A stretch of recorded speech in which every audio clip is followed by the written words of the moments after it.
You know that feeling, right? You're just staring at some huge, awful task. Oh, yeah, the wall. The wall, You exactly. know, Maybe it's a tax return and it's, I don't know, 3 months overdue. Or maybe it's that really difficult email you have to send to a client who, hates you. or just getting off the couch. Yes. Just the physical act of getting off the couch to go for a run when it's sleeting outside. You know you should do it. You know what happens if you don't. Yeah. But there's this physical resistance in your head. That friction, that resistance, you could argue it's the fundamental struggle of the human condition.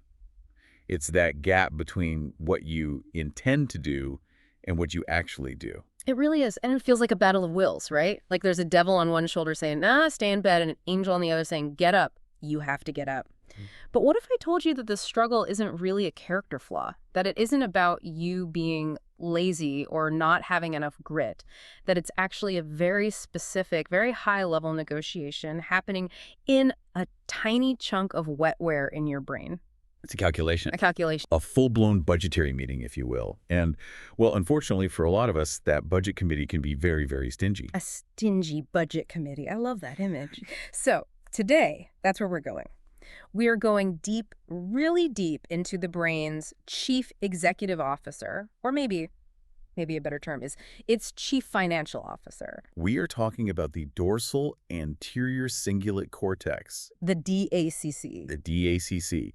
And it's so fascinating because it sits right at this intersection of everything that makes us, complex. It's dealing with motivation, with decision-making. It handles emotional regulation. But it's also, quite famously, the source of some really intense scientific debate. Which is exactly why we picked it. We love a good scientific brawl on this deep dive. We absolutely do. And our mission today is really to unpack that brawl.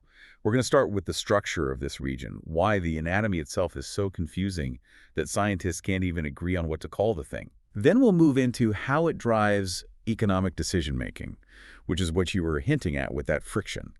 We'll look at its surprising role in our social behavior.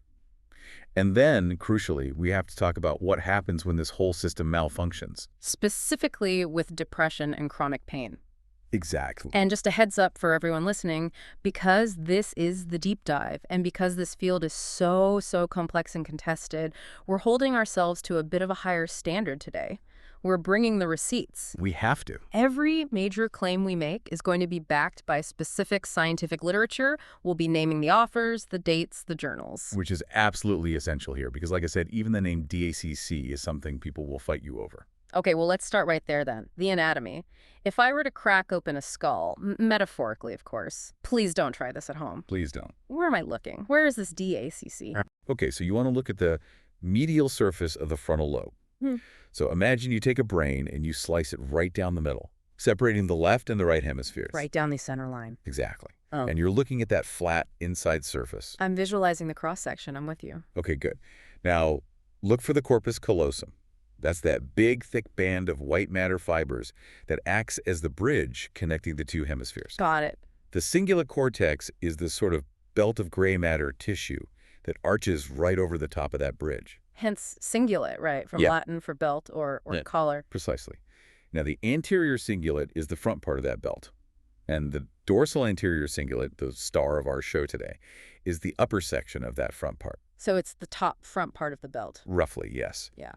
And if we want to get really specific, which we should, we could look at a seminal review from way back in 2000. It's by Bush and colleagues titled Review, Cingulate Cortex, and it was published in Trends in Cognitive Sciences. Okay, what do they say? They specify that the cognitive subdivision, which is what we're basically calling the DACC, includes what are known as Brodmann areas 24, 32, and 33. Brodmann areas, that's the old school map of the brain, the coordinates. Yes.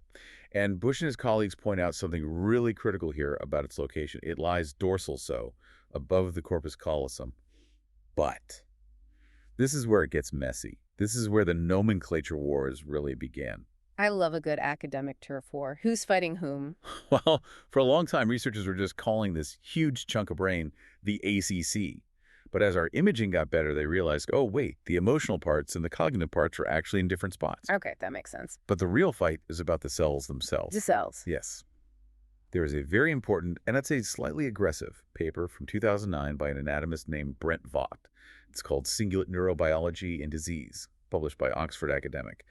Vogt is a real heavyweight in cingulate anatomy. And what's his take? He basically argues that everyone using the term DACC is just wrong. Wrong? Well, that's a pretty bold claim. Well, What's his beef with it? He argues that the term doesn't actually describe a specific histological entity. He says that if you actually look under a microscope, the cell structure isn't consistent with how people are using the term. So it's a sloppy label. A very sloppy label in his view. Vogt suggests we should call this region the midcingulate cortex, or MCC. MCC. Okay. But is this just semantics? Is this just scientists arguing over labels, or does it actually matter for how it works? Oh, it matters immensely. And this brings us to a term you really have to understand. A granular. A grain. Vogt points out that this whole region is a granular. Okay, I'm going to stop you there. To me, granular sounds like sugar or sand. What does it mean for a part of the brain to be a granular, and why should I care? So to get that, you have to look at the microscopic architecture of the cortex. Most of your cerebral cortex, the parts for vision, for sensory input, the parts that interact with the world, it has 6 distinct layers. It's like a 6-story building. Okay, 6 floors. I can picture that. Layer 4 is the granular layer. It's packed with these tiny little cells called granule cells. And you can think of layer 4 as the mailbox for the building. The mailbox. It's the main input terminal. It's where direct sensory input arrives from the thalamus.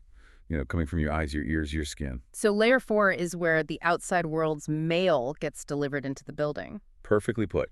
Now, the DACC, or the MCC, as Vogt wants us to call it, is a granular. It is missing layer 4V entirely. Wait, it's missing a floor. It's missing the mailbox. So if it doesn't have an input terminal, if it doesn't have a mailbox, how does it know what's going on in the world? That is the million-dollar question. Because it's a granular, it strongly suggests this region isn't designed to process the outside world. It's designed to process the brain. It talks internally. So it's not reading the mail from my eyes or my ears. No. It's listening to your memories, your emotions, your plans. It's getting internal memos, not external letters. That structural isolation is fascinating. It's like an executive office that doesn't have a customer service window. It only talks to the other department heads. That is a perfect analogy. Yeah. And that structural difference is exactly why Vogt argues it's this unique processing hub, totally distinct from the areas that just see or feel. So did he win? Is everyone calling it the MCC now? Well, academics are stubborn. Uh-huh. The term DACC has pretty much stuck, mostly because it's just easier to say. But we have seen a bit of a compromise. There's a much more recent paper from 2020 by Monosov and his colleagues. It's called Anterior Cingulate Cortex and the Control of Dynamic Behavior in Primates, and it's in current biology. Okay, what's their solution to this naming problem? They basically say, look, to avoid all this confusion, we're going to use DACC to refer to the cortex that is caudal, or behind the genu of the corpus callosum. And the genu is the knee, right? The bend at the very front of the corpus callosum. Correct. So they're basically drawing a line. They're separating it from the rostral or ventral areas, which are much more involved in pure emotion. So for our purposes today, when we say GACC, we're talking about this specific granular region sitting above the corpus callosum, behind that front knee, that listens to the brain rather than the world. Got it. Okay. So we have our location, we have our controversy. Now let's talk about what it actually does. Because you mentioned it's an executive that only talks to department heads. For a long time, the theory was that it was basically a glorified security guard just watching a bunch of monitors. Yes. The smoke detector theory. This was the dominant idea in the 1990s and the early 2000s. The formal name for it was conflict monitoring. The center of the brain. Essentially, yes. Going back to that 2000 review by Bush et al. In Trends in Cognitive Sciences, they highlighted that the DACC just lights up like a Christmas tree during tasks that involve error detection or response selection. And the most famous example of this is the Stroop task. Oh, the Stroop task. I think everyone's done this. That's where you see the word RED, but it's written in blue ink, and your brain is screaming at you, but you have to say blue. Right. And your brain automatically wants to read the word red. That feeling right there, that's a conflict. You have an automatic response reading, and it's fighting against a goal-directed response. Identifying the color, that clash, that friction you feel, that's the DACC detecting conflict. So the theory was, the DACC spots the fire, pulls the alarm, and then what? Does it do anything else? Well, that was the big limitation of the monitor theory. It sort of implied the DACC just watched, it saw the conflict, and it screamed, problem. but it didn't necessarily have a plan to fix it. Which seems, I mean, like a pretty useless kind of executive to have. Hey, everyone, the building's on fire. Anyway, good luck with that. Exactly. And that's why the field really moved on from that. Newer research suggests it's not just a smoke detector, it's the fire chief. It actually sends out the trucks. Ah, so it takes action. It creates control. There's a fantastic review from 2016 by Heilbronner and Hayden. It's titled Dorsal Anterior Cingulate Cortex, a bottom-up view, and it was published in the Annual Review of Neuroscience. And they argue that we really need to move from viewing it as a monitor to viewing it as a controller. A control. Okay, so what's the evidence that it can actually control things? It's the anatomy again. They point out that the DaCC has direct projections down to the spinal cord and to the motor cortex. These are called the cingulate motor areas. Wait. It connects directly to the spinal cord. It does, which is a total smoking gun. Yeah. If it were just analyzing some abstract conflict, it wouldn't need a hotline to your muscles. The fact that it connects to the motor system proves it's involved in executing action, not just thinking about it. Heilbronner and Hayden proposed that the DaCC is what links context. So what's happening right now to strategy, what should I do next? So it sees the word RED in blue ink, it feels that conflict, and then it picks up the red phone to the motor cortex and says, okay, ignore the reading center, tell the mouth to say the word blue. That's exactly it. It exerts control. But this leads us to the biggest question, and honestly the most exciting part of this whole deep dive. How does it decide when to exert control? Because paying attention is hard. Focusing is exhausting. Why do we do it sometimes and not others? Why do I push through my tax return one day, but I just give up the next? And this brings us right back to your budget committee idea. This brings us to what I really consider the unified theory of the DaCC. It's a huge paper from 2016 by Shenhav, Botvinnik, and Cohen, titled Dorsal Anterior Cingulate Cortex and the Value of Control, and it was published in Nature Neuroscience. And this is the EVC theory. The expected value of control, yes. And this theory just fundamentally shifts how we see something like willpower. Shenhav and his colleagues argue that cognitive control, thinking hard, focusing, resisting temptation, is intrinsically costly. Okay, I want to push back on this cost variable for a second, because I hear this all the time. Thinking is expensive, but is it really? Like when I run a marathon, I get the cost. My glycogen is depleting, my muscles are tearing, I'm physically breaking down. Right. But when I'm doing my taxes, I'm just sitting there, I'm drinking coffee. Is my brain actually running out of fuel? Is thinking hard metabolically expensive in the same way that running is? That is a fierce debate in the literature, and you're absolutely right to be skeptical. Shenhav and his team argue that while there is a slight metabolic cost, your glucose levels do drop locally in the active brain regions. It's probably not enough to explain that profound exhaustion we feel. So it's not a fuel issue. Probably not a major one. Your brain is always on. It's always burning about 20 watts of power, pretty much regardless of what you're doing. Okay, so if I'm not running out of gas, what is the cost? Why does it feel so hard? The real cost is likely what economists call opportunity cost. Ah, okay. So you mean if I'm focusing on my taxes? You can't focus on anything else. Right. I can't be daydreaming about my vacation or listening to the conversation down the hall or looking at the bird outside the window? Exactly. Your brain is, in many ways, a serial processor. You've only got so many channels. If I lock my attention onto this one boring spreadsheet, I am strictly forbidding myself from processing all that other stuff. So the cost is the active suppression of everything else. Yes. It's the cost of avoiding crosstalk or interference. If you try to do two things at once, you usually fail at both. So the DaCC has to exert real effort to inhibit all those other inputs. And that inhibition is the cost. Okay, so let's look at the equation that Shenhav proposes. We have the cost on one side. What's on the other side of the ledger? The reward. What do I actually get if I complete this task? Is it money? Is it praise from my boss? Is it just the relief of stopping the nagging noise in my head? The DaCC performs a continuous cost-benefit analysis. The paper states, and I'm sort of including the concept here, that the DaCC plays a central role in decisions about the allocation of cognitive control based on a cost-benefit analysis. So the DaCC is constantly calculating. Is the squeeze worth the juice? Precisely. It calculates the expected value of control. The formula is essentially expected reward minus the expected effort cost. Okay, let's play this out. I'm sitting on the couch. It's raining outside. I want to go for a run. My DaCC starts crunching the numbers. Right. So reward, health, maybe a dopamine hit, Feeling smug for the rest of the day? Mm. Cost. I'm going to be cold, I'm going to be wet, there's physical pain, and there's the opportunity cost of missing my favorite TV show. Okay. So the result of that calculation is positive. If the reward is greater than the cost, the DACC signals the downstream regions to engage. You stand up, you put on your shoes, and subjectively you feel motivated. And if the calculation comes out negative, Then the DACC withholds those resources. It doesn't engage. And subjectively you experience that feeling as apathy or laziness. this is blowing my mind a little bit because it implies that laziness isn't a moral failing. It's not a sin. It's a rational economic decision being made by my dorsal anterior cingulate cortex. In many, many cases, yes. If the DACC decides the reward just isn't high enough to justify the opportunity cost, then giving up is the most logical biological move. But the DACC isn't just sitting there doing math problems about tax returns and jogging. I mean, this system didn't evolve for spreadsheets. It evolved in the wild. No, it evolved for survival. And this is where the foraging perspective really comes in.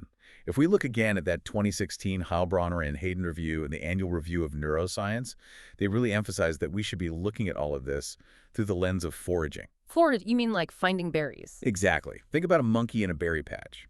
The monkey is eating. The berries are okay, but they're starting to run out. It's taking more and more effort to find the good ones. The monkey has a choice. Stay here and accept these diminishing returns, or leave and travel to a new patch. But traveling is risky. It costs energy, and you might get eaten by a leopard on the way. Exactly. It's the exact same cost-benefit analysis. Heilbronner and Hayden discuss studies showing that DACC activity actually rises as the value of leaving the current patch increases. It's tracking the value of the alternative. It's funny, you're talking about a monkey and berries, but I'm thinking about Netflix. You know that feeling when you've been scrolling for 45 minutes, you haven't picked a single movie, and you just feel this rising irritation? That is a perfect example of modern foraging. Is that my DACC tracking the depletion of the Netflix patch? Is that what's happening? It absolutely is. Your DACC is tracking the search cost. Every minute you scroll is a cost. The reward, finding a good movie, isn't appearing. And at some point, that EVC equation just flips. The cost of searching now outweighs the potential reward of watching anything. And then I just shut the TV off in frustration and go stare at the wall. That I'm done feeling. That is the DACC executing the leave patch command. It is the exact same neural mechanism a monkey uses to decide to leave a tree that's out of fruit. But here's a question, though. That decision to stay or to go, it requires knowing what happened in the past, right? You need to know if the last patch you visited was good, or if this forest in general is rich with food. If I've watched 3 terrible movies in a row, I'm way less likely to search for a fourth. Does the DACC have a memory? That is a brilliant question, and the answer brings us to a really sophisticated study from 2022. It's by Kleinflug, titled Medial and Orbital Frontal Cortex in Decision-Making and Flexible Behavior, and it was published in the journal Neuron. Okay, what did they find about memory or time? They looked at what are called timescales. Mm-hmm. You see, different parts of the brain operate on different clocks. Some neurons just fire and forget instantly. They only care about what's happening right now. Uh-huh.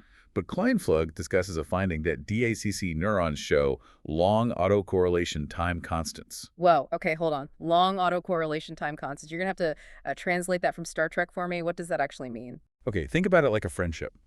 Imagine you have a friend. Let's call him Steve. If Steve is a neuron with a short time constant, he has no memory of the past. If you lend him $5 today, he totally forgets about it by tomorrow. Every single interaction with him is brand new. Steve sounds like a flake. Steve is a total flake, but he's very responsive to the immediate moment. Now imagine a friend with a long time constant. This friend remembers that you lent him $5 3 weeks ago, and that you bought dinner last month, and that you helped him move 2 years ago. His behavior today is correlated with what happened a long time ago. So he holds a grudge, or he holds a debt. Exactly. He integrates history into his present state. And the study suggests that DACC neurons act like that second friend. They hold the state. Their firing rate right now is correlated with what their firing rate was seconds or even minutes ago. So the DACC is the historian of our rewards. It remembers that the last 3 times we tried to cook a souffle, it collapsed and we cried. And it uses that history to inform the current cost-benefit analysis. If you have a history of failure in a certain task, the DACC increases the cost variable in the equation, which makes it much harder to motivate yourself to try it again. Which explains why it's so hard to break a streak of bad habits. Your DACC has learned the economic model. Effort here equals failure. Precisely. It's predicting the trend based on past performance. Okay, so we've got the accountant, we've got the fire chief, and now we have the historian. But let's expand this model. Because we don't just forage for berries or for movies, we forage for social status. We forage for connection. We're deeply social animals. Does the DACC care about other people? It cares deeply. And this is where the EVC theory gets really, really interesting. It turns out we use this same budgeting software to analyze our friends. Really? Yeah.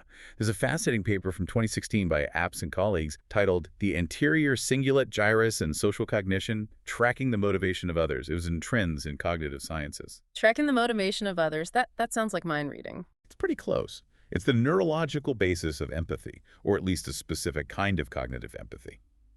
Apps and his colleagues argue that the DACC, specifically the gyrus region, which they call ACCG, estimates how motivated other people are. Wait, so not only am I constantly calculating my own cost-benefit, I'm also running a little simulation of your cost-benefit. You have to. I mean, think about it from an evolutionary standpoint. If we're out hunting a mammoth together or working on a group presentation— Equally dangerous activities, I might add. Equally dangerous. Yeah. I need to know if you're going to pull your weight. If I think you're highly motivated, I can maybe relax a bit, or I can trust you with the important part. Yeah. If I think you're a slacker, I have to compensate for you. So I'm constantly running a simulation of your work ethic in my DACC. Yes. And what happens if I surprise you? What if you think I'm a total slacker and then I show up to the meeting with the entire presentation finished and formatted perfectly? I mean, I'm shocked. That shock creates what Abs and his team call a social prediction error. The DACC lights up. It is a violation of the expected model you had of me. It's just like the conflict monitoring we talked about with the Stroop task, but it's social. The smoke detector goes off because reality didn't match the prediction I made about you. Exactly. It's using the same machinery.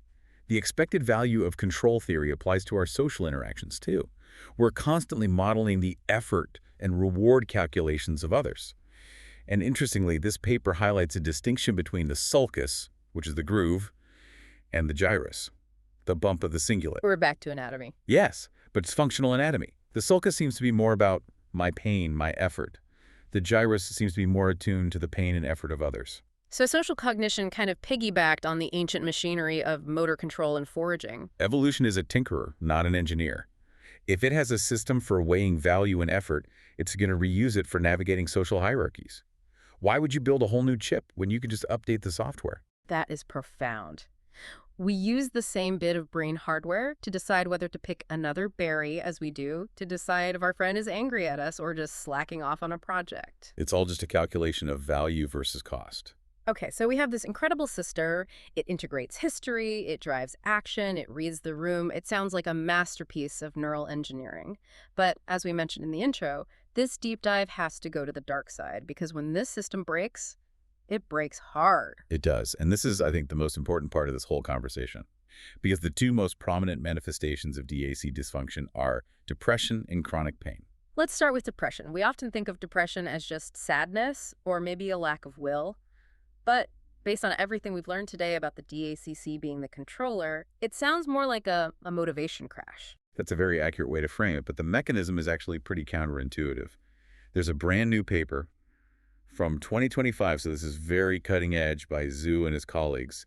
It's titled Symptom-Specific Alterations in Subregional Intrinsic Connectivity of Anterior Cingulate Cortex in Major Depressive Disorder, and is published in Translational Psychiatry. 2025. Wow, we are literally looking into the future here. What does Zhu and his colleagues find? They did a deep connectivity analysis, and they found what they call a ventral dorsal dissociation. Remember how we said the DACC is the cognitive control part, the dorsal part, and the VACC is the emotional part, the ventral part. Right. Top part for thinking, bottom part for feeling. In major depressive disorder, these two parts go haywire, but in opposite directions. The VACC, the emotional part, showed hypoconnectivity with the default mode network. It was too weak, it was underconnected. Okay. But what about our star, the DACC, the cognitive part? The DACC showed hyperconnectivity. It was connected too strongly to the default mode network. Wait, hold on. I have to stop you. That sounds completely backward. It does, doesn't it? Yeah. I mean, we always hear that depression is about a lack of function. You just spent half this deep dive telling us the DACC is the doer, the controller. Now you're saying the control center is working too hard. That just doesn't square with the whole I can't get out of bed reality of depression. It feels totally contradictory, I know. Yeah. But you have to look closely at what the Zoo 2025 data is telling us. The will isn't gone. It's just been misdirected. You have to understand what the default mode network, the DMN, does. The DMN is the me network, right? It's what comes on when we daydream or let our minds wander. Right. It's involved in self-referential thinking, rumination, thinking about the past, worrying about the future. Now, imagine your controller. The DACC, the part of you that plans and executes strategy, gets locked into a hyper-connected, positive feedback loop with your rumination center, the DMN. So instead of planning how to do my taxes, my DACC is busy planning how terrible I am. Exactly. It's not just sadness. It is an overactive control system that is locked into negative self-referential planning. It's the budget committee, obsessively crunching the numbers and deciding that the entire operation is bankrupt over and over and over again. That is a chilling but incredibly simplifying explanation for that feeling of being stuck. And here is the really scary part of that paper. This high DACC-DMN connectivity was significantly correlated with suicide risk. Suicide risk. Yes. If you think about it, suicide requires planning. It requires overcoming the most basic survival instinct. It is, in a very tragic and maladaptive way, a goal-directed behavior. This study suggests that high suicide risk might actually stem from a DACC that is too effective at planning a negative outcome. That just reframes the entire experience. It's not a lack of energy, it's a high energy state of internal conflict and maladaptive planning. And it explains the insomnia, too. The study found a correlation there as well. The brain just won't shut down the planning meeting. The budget committee is pulling an all-nighter every single night, screaming about the deficit. Wow. And this has to connect to pain, doesn't it? Because chronic pain and depression have such a high overlap. And we know the DACC is involved in pain. It absolutely does. The DACC is the bridge. And we have two great recent sources here. One from 2024 by McBenedict and colleagues in Curious, titled The Role of the Insula in Chronic Pain, and another from 2021 by Xiao and his group in Neuroscience Bulletin. Okay, so we usually think of pain as coming from the body, right? I stub my toe hurts, that's a sensory issue in my toe. That's the sensory component, yes. And that's largely handled by the somatosensory cortex. But there's a whole second component to pain. The unpleasantness of it, the suffering, the I need this to stop right now feeling. So you're saying the raw sensation and the suffering are two different things neurologically. They're processed in different places. McBenedict et al. Explained that the DACC works in tandem with another region, the anterior insula, to process this, while the posterior part of the insula handles the intensity and the location. Where does it hurt? How bad is it? The DACC and the anterior insula process the emotional dimension, the suffering. So you could theoretically have the sensation of pain, but not the suffering that goes with it. You can. There are rare cases of patients with DACC lesions, sometimes done surgically in the past for intractable pain, and they'll say, yes, I can feel the pain. It feels like a pinprick or a burn, but it just doesn't bother me. That is wild. The signal is still there, but the alarm system is broken. Exactly. Yeah. But in chronic pain, as the Xiao 2021 paper points out, the DACC is involved in conflict monitoring regarding the pain. It starts to create an anticipation of pain. It learns to avoid it at all costs. So it's the historian again. It's the historian again. It anticipates the suffering. And in chronic pain, this system can become incredibly sensitized. The budget committee starts rejecting any potential movement or activity because the predicted cost, the pain, is just too high.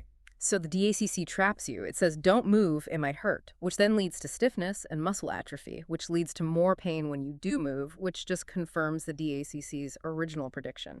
It's a vicious feedback loop of negative value estimation. The DACC overestimates the cost of movement, and it wildly underestimates the value of any activity. Man, we have covered a lot of ground. We've gone from the nomenclature wars in the anatomy lab to the economics of laziness to berry foraging to judging our friends and finally into the deep mechanics of depression and pain. It really feels like the DACC is just doing everything. It can feel that way. But if we want to synthesize this to bring it all into one coherent picture, we should really look at the summary from that Monosov et al. 2020 paper in Current Biology. How do they sum it all up? How do they tie the berry picking to the suicide risk? They describe the DACC as the central hub where value meets control. Their quote is that it integrates diverse, behaviorally relevant information across multiple timescales. Value meets control. I like that. That's clean. It takes all this information about pain, which is a cost, about social standing, which is the context, about reward history, which is memory, and it uses all of that to answer that one fundamental question we started this whole conversation with. Is this effort worth it? Exactly. Every single time you decide to get off the couch, every time you decide to bite your tongue in an argument, every time you decide to push through that last mile of a run, that is your DACC answering yes. And when you decide to just binge watch TV instead of doing your taxes? That's your DACC answering no. And honestly, sometimes no is the right answer. Sometimes the cost is too high. That is a perfect transition to our final thought. We always like to leave the listener with something to chew on, something that might change how they see their own day-to-day life. I think I want to go back to the expected value of control theory. If we really truly accept this, that the brain is performing a rational economic calculation, it completely reframes how we view ourselves and our own struggles. How so? Well, we live in a society that really moralizes effort. If you aren't working hard, you are bad. You are lazy. It's a character flaw. But if the DACC is simply a biological machine calculating that the reward is less than the cost, then laziness isn't a sin. It's a data problem. A data problem. That's a really interesting way to put it. If you can't get yourself to do a task, it's not because you're weak-willed. It's because your DACC perceives the reward for that task as too low, or the effort required is too high. The equation is just unbalanced. So instead of beating yourself up about it, which frankly just increases the emotional cost of the task, You should just try to change the equation. hack the variables. Can you lower the effort? Break the task down into tiny, ridiculously small steps so the DACC doesn't see this giant wall of cost. Or can you increase the reward? Give yourself a gummy bear for every paragraph you write. Exactly. Bribe the committee. Give it better data to work with. I love that. Don't fight the budget committee. Manipulate them. Manipulate them heavily. They're just a bunch of cells after all. So to everyone listening, the next time you feel that wall, that friction in your mind, don't just get frustrated with yourself. Take a second. Visualize that little granular strip of cortex sitting just above your corpus callosum. It's just crunching the numbers. And maybe, just maybe, you can give it some better numbers to work with. It's all about the expected value of control. Thank you for taking this deep dive with us. We'll see you next time.